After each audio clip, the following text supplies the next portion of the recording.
whenever I'm looking at a player, the first thing that we're going to see obviously is the setup position. Now, I'm a big believer that the setup doesn't guarantee anything in the game of golf. Not everybody needs to stand over the ball the exact same way. But I do believe that the setup sets the tone for everything that you're going to experience later. Meaning, if the setup has certain positions or limitations that are being created, you're going to struggle to fight them later on in the golf swing. And that's very much what I see with your pattern here. And I'll give you a prime example. I don't like a couple of different things in your setup. Number one, you get a little too squatty where your pelvis sits a little too far behind you. You have a little too much knee bend for my liking. And you have too much of that concave look in your lower back. Basically, and I'm sure you've seen comments about this online about other students. Maybe you haven't. But when there's like that folded look in the lower back where it's pushed in, this basically puts a lot of pressure on your lower back. So they call this like that concave look. Usually that happens when your pelvis is in something called anterior tilt too much. Anterior tilt is a scientific term, but what it basically means is the front end of your pelvis is too low and the back end is too high. So this usually happens when golfers try to stick their ass out and get squatty at setup. It usually creates that position. So rather than having that kind of extreme pelvic tilt, which is going to put a lot of damage to your lower back, I usually prefer to see one that is a little bit more level, which would mean having your pelvis pushed underneath you a little bit more, so not so squatty and back behind you, but also having the front end of the pelvis a little closer to the same height as the back end, as opposed to having such an extreme tilt. And what that would do, if you tuck your pelvis under you, you got rid of a bit of that knee flex to a more neutral position, and you got a little taller at setup, is that would create a lot more balance in your setup.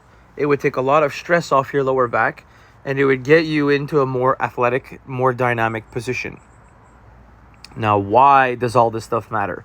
Outside of the obvious, which is that it would help your back, lower back, physically long-term, is because when you put so much pressure on your squattiness, your knee flex, and your lower back here the way you do, you are making it very difficult to load around your body with your hips in the backswing. It's really hard to use your legs well on the way back when your lower back and your legs are in a very inefficient position at setup. So what you are going to see is as you take this club back, yes, of course, the obvious is the fact that the club is inside, right? That's what we see. That's the one thing that stands out the most. It's easy to pick apart this motion and think this is a problem. But what is actually a far bigger concern to me personally is the fact that you do not load very well into the hips. And so what happens is your right hip stays very internal, meaning it stays very closed, and your right knee retains way too much flex.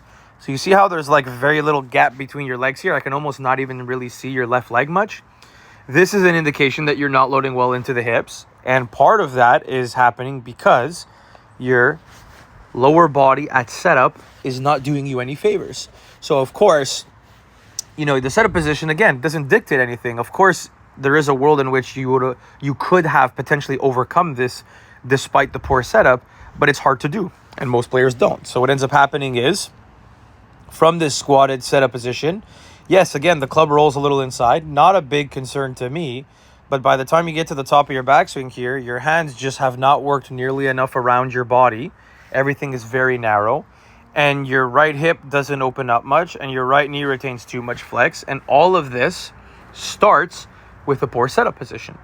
So to me, if we got you standing taller, got you standing more athletic, took some pressure off your lower back, not only would it look better and feel better, but it would create a lot of opportunity for you to then easily rotate your hips better in your backswing, which for me is a huge reason why you come in steep into the ball and why you struggle. Because if you don't load your hips very well in the backswing, you're not going to magically move them well on the way down, right? Every action has a reaction. So if you don't use your legs well in the backswing, odds are you're not going to in transition. So what happens is it's a very upper body dominant backswing, which again starts with the setup. And then from there, well, the chest is going to take over your transition as well because of that. So what you're going to see in your transition is the hand path is going to kick out and the club is just going to get very steep. As you can see right here, it's just way too steep. And then lo and behold, from here, now you're stuck in a world where the club is just kicking so far out in front of you, you have to try to find a way to compensate for it. So you hang back, you side bend a lot, and then it's all hands at the bottom. And then it creates this huge spread that you're struggling with, particularly you mentioned with your driver, but in general. And so I don't think it's going to be that hard for us to shallow you out and get you hitting some really, really nice shots and not like these low snap hooks that start way left because of how steep you are, but rather getting you a little bit more shallow by getting your hands a little more behind you at the top.